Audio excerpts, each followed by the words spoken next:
La parabole des pharisiens et des publicains nous montre de façon saisissante de façons de se tenir dans la prière, dans la relation avec Dieu. Une inutile et inefficace, car le pharisien semble venir pour rendre compte à un maître devant qui il doit se justifier, si possible en montrant qu'il fait mieux que les autres et qu'il est, d'un certain point de vue, irréprochable. Partant, on a le sentiment que cet homme se parle lui-même et on se demanderait pourquoi il est venu au temple, car il ne semble pas avoir besoin d'être justifié par Dieu. D'un autre côté, il y a un publicain dont le nom du métier marque d'emblée sa condition de pécheur, qui fait confiance depuis sa misère à un Dieu dont il espère qu'il est surtout miséricordieux. Comme le Christ lui-même nous dit lequel des deux a été justifié, le publicain dans le cas d'espèce, nous pouvons continuer notre méditation avec sérénité en pensant que nous sommes davantage publicains que pharisiens. Mais est-ce bien vrai? Le pharisien de la parabole parle dans sa prière. Il est content de faire bien des choses, parfois difficiles. Il jeûne, il donne jusqu'à 10% de ses revenus. Il est content de lui, il ne parle que de lui. Il va jusqu'à mépriser les autres, en concret, ce publicain qui est là tout près de lui. Il ne semble pas s'occuper tellement de la gloire de Dieu, mais surtout de l'accomplissement de la loi. Assurément, il est persuadé que c'est cela qui rend juste.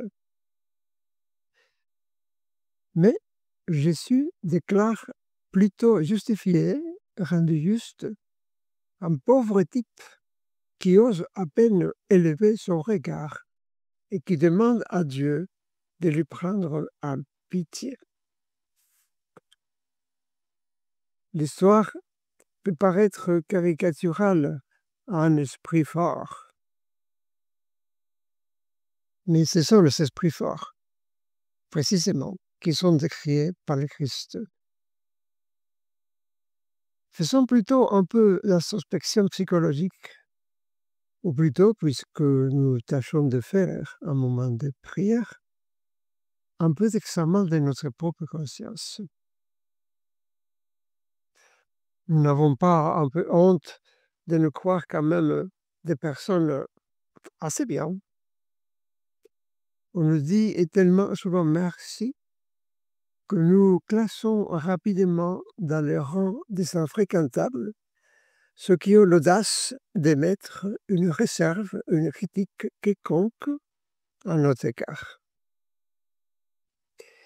Et pourtant, si nous faisons quelque chose de bien, nous savons bien que toute œuvre bonne vient de Dieu.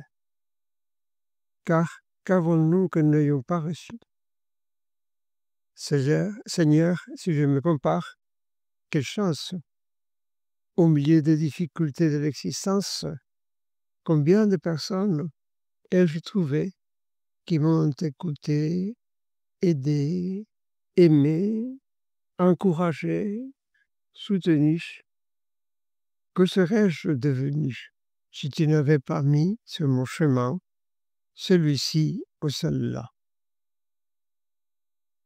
Ensuite, nous voyons des gens dont la vie nous apparaît, en comparaison à la nôtre, finalement, comme une véritable galère. Seigneur, prends pitié de moi, pécheur. Dans la 10e lecture de la messe d'aujourd'hui, nous avons trouvé quelqu'un qui parle aussi de lui-même, Saint Paul. Mais d'abord, il ne parle pas à Dieu, mais à Timothée. Et à la fin de sa tirade, nous voyons la différence avec les pharisiens de la parabole. Bien-aimé, dit-il, je suis déjà offert un sacrifice le moment de mon départ est venu. Je menais le bon combat, j'ai achevé ma course, j'ai gardé la foi. Je n'ai plus qu'à recevoir la couronne de la justice. Le Seigneur, le juste juge, me la remettra en ce jour-là, et non seulement à moi, mais aussi à tous ceux qui auront désiré avec amour sa manifestation glorieuse. Son effort a été soutenu par amour et en vue de la manifestation glorieuse du Christ, pour qui il a vécu. Donc, il faut faire des choses comme les pharisiens, mais dans l'esprit du publicain, en toute humilité. Quelle chose? Surtout, garder la foi. Cela demande le combat d'aujourd'hui afin d'avoir l'espérance enracinée dans l'amour pour achever sa course.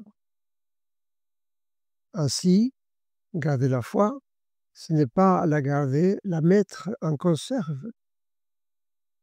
Impossible de garder la foi de la sorte, car la foi n'est pas une chose, une loi, un pur accomplissement, un accomplissement formel de ce qui est prévu, mais une vie.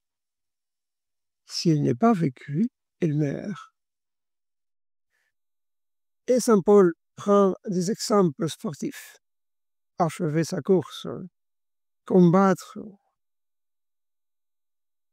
Oui, la vie chrétienne est faite de victoires et de défaites, mais toujours dans la foi du Fils de Dieu. Si les choses vont bien, merci.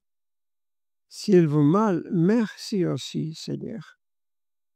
Si nous tombons, nous nous relevons et contris, nous continuons le combat, qui est un combat d'amour pour plaire à Dieu et pour servir ses enfants. Et quand on a l'expérience de la victoire, on a aussi l'expérience que c'est Dieu qui l'a remporté en nous, comme vous le savez d'ailleurs tous et toutes très bien. Dieu est miséricordieux, plein d'amour et de tendresse, quand il nous voit un bon serviteur, c'est-à-dire un bon enfant qui s'efforce de bien faire. Il ne s'agit pas d'un effort agonique, puisqu'en définitive, il ne s'agit que de vivre selon ce pourquoi nous avons été faits. Notre foi, la vie chrétienne, s'accorde parfaitement avec les appels les plus profonds de notre nature, car c'est le même Dieu qui nous a créés et qui nous a appelés à devenir conformes à l'image de son Fils. Que notre âme nous obtienne depuis le ciel cette humilité qui fera de nous des apôtres et des personnes joyeuses jusqu'au moment de notre mort. Au nom du Père et du Fils et du Saint-Esprit. Amen.